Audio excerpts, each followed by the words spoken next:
So how do you know that you have a Vanos problem? Well, this code here, 2A99 crankshaft outlet camshaft correlation, that means the camshaft is not in the right orientation. The Vanos solenoid opens up high pressure oil to change the angle of the camshaft. Hence, it's like VTEC on a Honda. It changes the timing essentially of the camshaft. Well, the exhaust Vanos solenoid, which is where you get a 2A99 problem, looks like it isn't working. Typically clean it with you take it out and you clean it with brake cleaner, or and you blow it out with air. I've done that, doesn't quite work. I think the solenoid itself, it's actually bad. The solenoids are roughly $179, so I ordered one and replaced it, and you'll see in the next video how we did that. There's actually two. There's intake and there's also exhaust. So we're replacing the exhaust one, and the intake one we're not touching at this point in time. So let's take a look. All right, so today's exercise, we have our BMW open. We're going to replace this. This is the Vanos solenoid. If you look down here, you'll see right down in there, you'll see this thing that's looks kind of like this, right? It's right about there. And there's one, if you notice, there's one on top and there's one on the bottom. The bottom one is the exhaust Vanos solenoid, which I think is bad. We ran IMPA and that's what it told us, so we're going to replace it. You could typically clean them, but we've tried cleaning it, it didn't quite work. If that doesn't fully resolve the problem, most likely the bearing ledges, which are the two cams underneath this cover, might need replacing. That's a $2,500 job. But anyway, so we'll replace that one down there.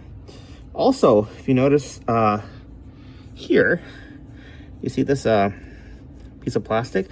This is the oil, and that's the oil cooler. So this is coolant that goes into the oil cooler. Anyway, this piece of plastic here, you can see it right there, typically cracks. What you can do is replace it with something like this, which is basically machined aluminum. It's kind of an aftermarket part, but it'll last forever. So we're replacing with this so it doesn't crack. So that's what we'll be doing today, is to remove that piece right there. Right, so I pulled the old one out, put the new one in, and it's putting in the screw, the 10mm bolt.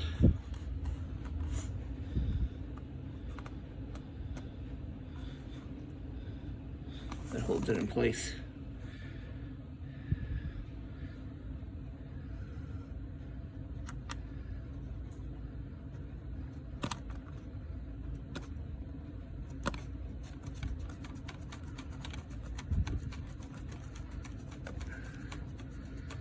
Tighten it up, and then we just plug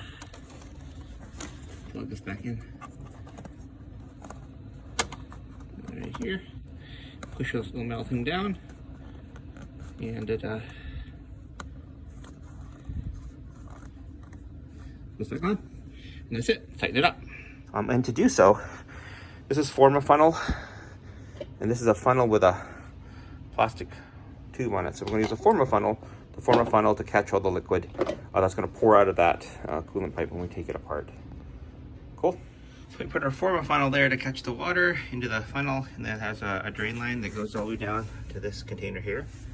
So I'm gonna pull that thing out, that thing right in there, if you can see it, but it's this thing right here. It's made of plastic, we turn it to make it aluminum. So you can't get out now. I don't know if you can see it, but it's absolutely disintegrated. There's a layer there, there's an O-ring. See how it's gone? It cracked. So yeah, we're gonna replace this with this. Should be good. A squeeze, and that thing just fell right apart. It's made of, I don't know, made of particle board or something. Yeah, replace this with a piece of metal. Don't use this plastic stuff. It's not good. I don't know if you can see it, but it's right there. It's all now aluminum and not that crumbling material. You can see right there's the bolt, and there's the hose. So I'm gonna take it for a test drive now.